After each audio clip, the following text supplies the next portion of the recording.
जी, आज उपखंड स्तरीय जनसुनवाई थी और विभिन्न प्रकार के हमें परिवाद मिले हैं।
Ganpati Accessories Point. For all kind of beautiful and fantabulous mobile accessories, visit Ganpati Accessories Point and enjoy your shopping because your search will end here. अपने आप को तो आप रखते हैं फिट एंड फाइन और आपका मोबाइल आप उसे भी दीजिए स्मार्ट लुक। गणपति एक्सेसरीज। जी, आज उपखंड स्तरीय जनसुनवाई थी और विभिन्न प्रकार के हमें परिवाद मिले हैं।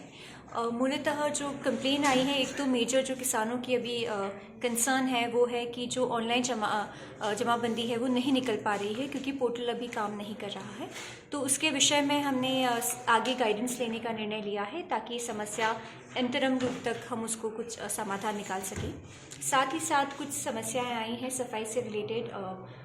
हॉस्पिटल में अपने जो मशीन्स हैं उनके नियमित रूप से कार्य करने से रिलेटेड, तो उन दोनों के संबंध में उचित निर्देश हमने दे दिए हैं और उसी से संबंधित जो भी रिपोर्ट है वो इसी सप्ताह मुझे प्रेषित करने के भी निर्देश दे दिए गए हैं। तो जो भी उचित कार्रवाई है सभी परिवादों को वो ले ली जाएगी और जो लॉन्ग टर्म मैटर्स हैं जैसे सीवरेज का जो इशू है वो भी हमारा आगे जो भी पर्सपेक्टिव प्लान होगा उसमें हमने सभी स्टेक होल्डर्स को सम्मिलित कर एक ओपन डिस्कशन के साथ में आगे बढ़ने का निर्णय लिया है। आज जो मासिक जनसुनवाई में आदरणीय ये नई IAS प्रशिक्षु महोदया जी ने आज जनसुनवाई की है, तो हमने आज पुष्कर की जो दो महत्वपूर्ण बड़ी समस्याएं हैं उनके बारे में उनको लिखित में दिया है। एक तो जो यहाँ पुष्कर में नया बस स्टैंड है वो कोरोना काल से बंद पड़ा है, जिस पर करोड़ों रुपए की लागत से बस स्टैंड बनाया गया। वहाँ के बुकिंग काउंटर बंद है और बसों का संचालन बंद है।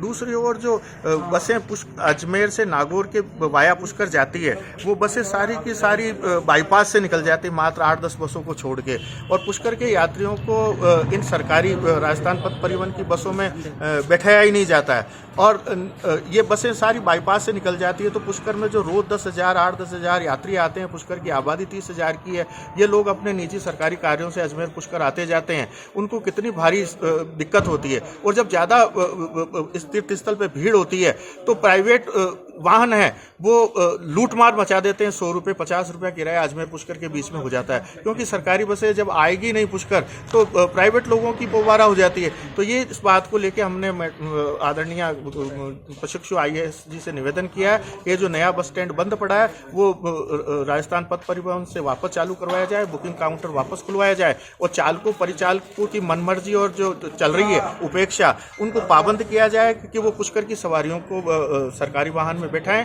और उनको सुगम यात्रा करवाएं। दूसरा, जो यहाँ स्ट्रॉम ड्रेनेज वाटर की जो 12 करोड़ की योजना चल रही है, हमने गत जन सुनवाई में आदरणीय जिला कलेक्टर महोदय को उसकी जो तकनीकी खामियां उसके बारे में लिख के दिया था कि भाई इस स्ट्रॉम ड्रेनेज वाटर के पानी को ग्रेविटी से ढलान से बाहर निकाला जाए। सबसे पहले तो मांग जो माइनिंग का अवैध खनन होता है, जो बजरी के डंपर पुष्कर होकर निकलते हैं, उसके अंदर अपन ने देखा कि सालों अभी कई दुर्घटना से मर गए हैं। अभी जस्ट कल की बात जो आज सुर्खियों में आई है प्रेस मीडिया के अंदर, 9 जनों का एक्सीडेंट कर दिया गया है। तो वो अवैध खनन जो होता है उसकी पाबंदी लगाई गई और जो यहाँ से पुष्कर सिटी से जो डंपर निकलते हैं उनको पाबंद करके उनको बाईपास द्वारा जो वैध है उनको ही भेजा जाए, अवैध को टोटल बंद कर दिया जाए। और सबसे दूसरी समस्या थी कि 3 साल से आज अस्पताल के अंदर MRS की मीटिंग नहीं हो रही है। ये कहाँ से परचेज करें, कैसे करें, MRS की जब तक मीटिंग नहीं होती है कोई अपन एक परचेज भी नहीं कर सकते हैं। तो आज जो IAS मैडम जो प्रशिक्षु अधिकारी है इनको कह के पाबंद कराया गया प्रभारी हॉस्पिटल को कि भाई का MRS की कमेटी की बैठक जल्दी से जल्द बुलाई जाए।